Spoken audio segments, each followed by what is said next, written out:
আর যারা নমাজি হইবা তাদের চেহারাটুকু কেমন সুন্দর হইব। বুখারী শরীফের হাদিস, গুররাম মুআজ্জিলিনা মিন আসারিল উযু। আল্লাহর রাসূলে ফরমায় ওযু করনেওয়ালার আসর থাকবো কিয়ামতের দিন। আয়েশা সিদ্দিকা প্রশ্ন করেন, ইয়া রাসূলুল্লাহ, কিয়ামতের দিন আপনার নবী আপনার উম্মত হল আপনি কেমনে পরিচয় পাইবা? সব নবীদের উম্মত হল থাকবা। ইয়া রাসূলুল্লাহ, আপনার উম্মত হল কিলা আপনি চিনবা, পরিচয় পাইবা? নবী যে কইলা গুড়া যদি তখন কয়েকটা এর মধ্যে এগু সান কবালি যদি থাকে এগু চিনতে অসুবিধা নি? বলে জি না। বলে আমার উম্মত হলর ওলা সান কবালি থাকবা। বলে কিলা ইয়া রাসূলুল্লাহ? বলে আমার উম্মত হলে নমাজের আগে অজু করিছন, যত জায়গা দইছন অত জায়গা নূরে খালি জলমল করব, কিয়ামতের দিন সাদা থাকবো, ফর্সা থাকবো। এরা নমাজি বলিয়া অজু করছন, প্রমাণিত হইব আমি এর চিনি চিনি আমার উম্মত হলরে আলগাইতাম পারবো। সুবহানাল্লাহ। এর লাগি অজুর জায়গা যেখান দইব কান কিয়ামতের দিন আলোকিত থাকবো, ফর্সা থাকবো। ভাই মুসলমানের লাগি বিশেষ করিয়া আল্লাহ পাক রব্বুল আলামিনে পবিত্র কালামুল্লাহ শরীফের মধ্যে ঘোষণা করেন, ওয়াকিমুস সালাতা ওয়া আতুজ যাকাতা ওয়া আকরিদুল্লাহা কারদান হাসানা। এই আয়াত নাজিল হইল ওই সময় নবীজি একবার সবরে জানাইয়া দিলা, বা তুমি তাই আল্লাহ রাস্তার মধ্যে কিছু খয়রাত করো, বাইতুল মালক কিছু টাকা পয়সা জমা করো, ইতার তাকি ইসলামের কিছু সাহায্যর দরকার আছে, প্রয়োজন আছে, জিহাদর ক্ষেত্রে কিছু টাকা পয়সার দরকার আছে। এইভাবে সব সাহাবিয়কলে ওসিয়ত আন্দাজা নিয়ে বাইতুল মালর টাকা নিয়ে জমা দেয়, একটা ফাউন্ড বানায়, কত বনল। নবীজি কইলা সারা সাহায্য করি। আর আয়াত যখন নাজিল হইল, ও আয়াত ওয়াকিমুস সালাতা, নামাজ কায়েম করো, ওয়া আতুজ যাকাতা, যাকাত আদায় করতে থাকো, ওয়া আকরিদুল্লাহা কারদান হাসানা, কর্জে হাসানা মাল তুমি তান আমার রাস্তার মধ্যে ব্যয় করো, খরচ করো। কর্জে হাসানা দি মুরাদ হইল গিয়া ফাজিল, যেটা তোমার কাছে সম্পদ আমি আল্লাহ দিয়া দিলাম, ফাজিল টাকা পয়সা আছে, ওগুলা তুমি তান সুন্দর করিয়া আমি আল্লাহর রাস্তার মধ্যে তুমি তান দান করো। কর্জে হাসানা দি মুরাদ আকসর মুফাসসিরিনে কেরাম অকলে অর্থ লইছন, কর্জে হাসানা দি মুরাদ হইয়া থাকছে বলে যাকাত তুমি দেন আল্লাহ রাস্তার মধ্যে দান করো।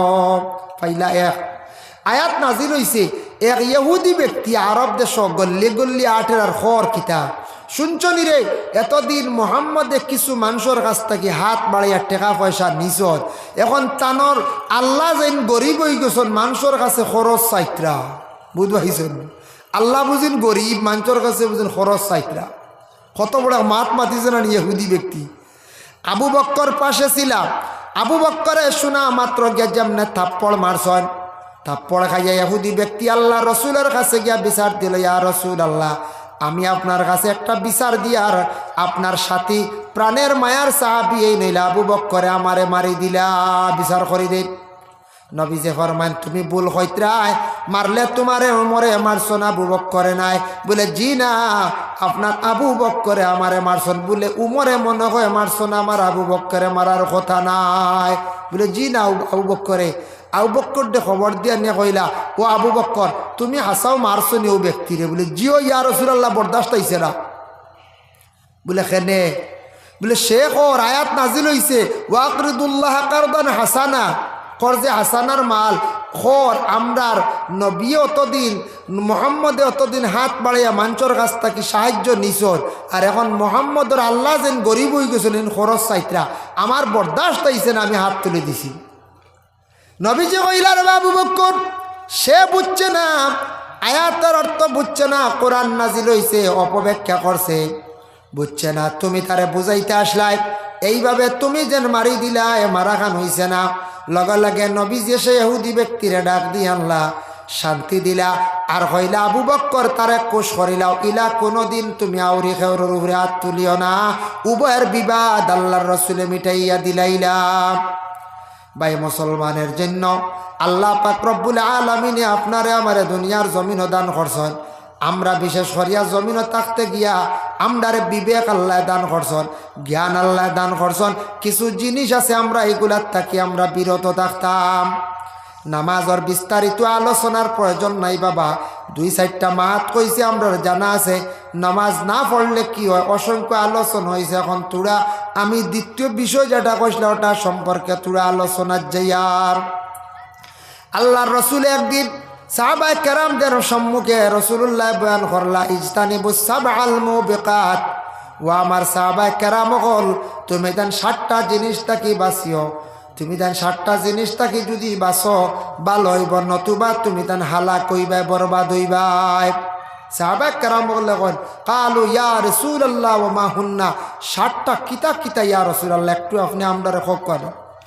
আল্লাহর রাসূল ফরমায় কালা শিরকু বিল্লাহ, তুমি তান আল্লাহরে শরিক করিও না, শিরকি গুনাহ করিও না।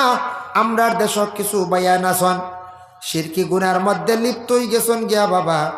দেখুন জানি কিছু বায়ানতে এই যে 1 জানুয়ারি বা 2 জানুয়ারি মাসক কিছু পিকনিক খাবার যান গিয়া বাইরে ইলা যাইবান আল্লাহকে ওয়াস্তে। দয়া করি আপনি মুসলমানের আওলাদ, আপনি সনাতন ধর্মের তাদের একজন দেবীর দিন পালনার্থে গড় থেকে বাহির হইয়া যায়, এদিন তারা বনভোজন করন, বিভিন্ন খাবার বস্তুগুলা খায়। আপনি আল্লাহকে ওয়াস্তে মুসলমানের বাই হইয়া তুমি এখানে কোন কারণে পিকনিকও যাইত্রায়? আল্লাহর বন্দেগান আপনি তওবা করতে লাগবো। আমরা তো এক আল্লাহরে আমরা সজদা করি, আল্লাহ ব্যতীত আর খেয়রের আমরা কোনো পূজা সজদা করি না। তে এখন দেবীর দিন পালনার্থে বারইলে আপনি অন্য গুনাহ করলা না, এখন চাই আপনি দেবীর দিন পালন করলা, শিরকি করলা, আল্লাহর শরিক করতা না। আপনি এক আল্লাহ বলিয়ে বিশ্বাস করছেন। আল্লাহকে ওয়াস্তে যুবক ভাইয়ান দয়া করিয়া আল্লাহকে ওয়াস্তে এই পিকনিক কোনোদিন যাই না, জানি গেছুন না বুঝিয়া তবে যাই থাকি পারেন মনে আখতা উৎসাহিত আই দিতে পারে, সে কই দিতে পারে লগর বন্ধু ওদের না পিকনিকও আমরা আইতাম না, আমরা লাগে পিকনিক নিষিদ্ধ। অন্য ধর্মের মানুষ যারা আছে তারা খাও, তাদের ধর্মে তাদের গ্রন্থে আছে তারা খাও, কোনো বাধা নাই। কালা শিরকু বিল্লাহ, 2 নম্বরে নবীজি ফরমাইন ওয়া সিহর, সিহর মানে জাদু।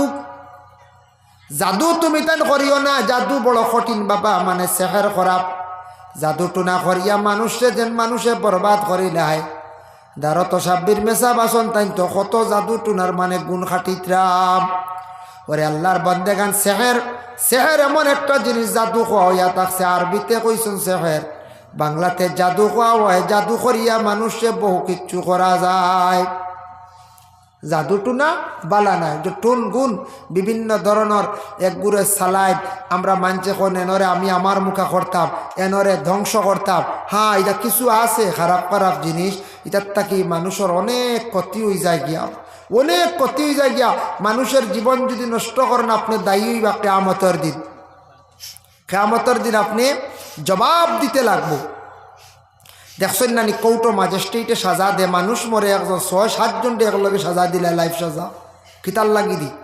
আমি একদিন এক উকিল রে প্রশ্ন করলাম, উকিল সাহেব আপনি তো একজন LLB করছেন, অ্যাডভোকেট, আপনি হক পাচ্ছেন, মানুষ মারা গেল একজন, হয়তো 2 জনে মারছেন, 3 জনে মারছেন, 6 জন 7 জনের সাজা দেখলাম সমান লাইফ সাজা, বুঝলাম না কারণটা কিতা। হইলা হুজুর আপনি কি জানেন না, আমাদের বিশেষ করে আইন যেটা আছে, আইনত সব দোষী হয়ে যান গিয়া বলে খিলা, বলে একজনে মারছনে হাত দিয়া, আর একজনে দর্শন তাই ন দোষী, আর একজন আগ বেরিয়েছেন তাই ন দোষী, আর একজনে টস মারিয়া দেখাইছেন তাই ন দোষী, আর একজনে কইছেন বলে মারিলাও তাই ন দোষী। সাক্ষীর দ্বারা যতজনের নাম আইব, যত মুখ দিয়া হাত দিয়ে সাহায্য করছেন, সারা কিন্তু দোষী, আইনত দোষী।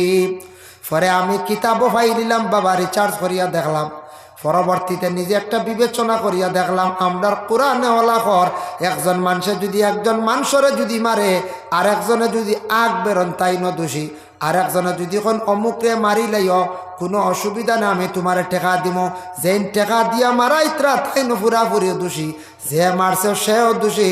কোরআন তাকে রিচার্জ করিয়া আমাদের দেশে বিভিন্ন দেশের মধ্যে যেতে আইন কানুন বঞ্চিত। কিয়ামতের দিন কোনো সময় মানুষে হত্যা করিলাইল, হত্যা করার পরে বাবা দেখো বিশেষ করিয়া হত্যা যখন করিলাইল, হত্যা করার লগে লগে মানে দোষী কতজন হইলা বলে কতজন দোষী, যতজনে সাহায্য করছেন অতজন বিশেষ করিয়া দোষী সাব্যস্ত হইবা। দেশওয়ালা জয়জন লগে আসলে এরাও দোষী নানি, কিয়ামতের দিন ঠিক তেমনি ভাবে এইভাবে দোষী হইবা কঠিন কিয়ামতের দিন। যার জন্য বিশেষ করিয়া কঠিন কিয়ামতর দিন সব দোষী হইবা, যতজনে দুষ করবা, যতজনে সাহায্য করবা, যতজনে মাথিবা, সব দোষী হয়ে যাবা কিয়ামতর দিন। ও ভাই মুসলমান, এই দুনিয়ার জমিনের মধ্যে আপনার আমার যতদিন থাকবো থাকা অবস্থায় আমরা চেষ্টা করতাম বাবা হক হালাল ডিজেকগুলা খাওয়ার চেষ্টা করতাম, হালাল খামাই করিয়া খাবার আমরা চেষ্টা করতাম। দেখো কাজ জমিনের মধ্যে বিভিন্ন ধরনের নতুন নতুন ব্যবসা শুরু হয়েছে, ইটার তাকে দয়া করিয়া বিরত থাকার চেষ্টা করো। কাম বাইরে মদ এমন একটা জিনিস, নিজে একটু চিন্তা ধারণা করিয়া দেখো কা আমরা দেশের মধ্যে কিছু মানুষে মদ পান করিয়া একবারে বরবাদ হইত্রাই না। নিজে চিন্তা করি দেখলাম যে বেটায় মদ বানায়, কোম্পানির মালিক বিক্রি করে মানে গোটা দেশও আপনার সাপ্লাই দেয়, বেটায় দামি দামি গাড়ি লিয়া, মার্সিডিজ গাড়ি লিয়া ঘুরে, আর আমরা এক ঘুরে মাঝখানো লইয়া খাইয়া আউরি উল্টিয়া হড্ডা বা মানছে খালি গিন নাইতরা ওলা রাখ। হ্যাঁ, আমরা মাঝখানো 200 দি বোতল লইয়া খাইয়া আর যাবা মনে হয়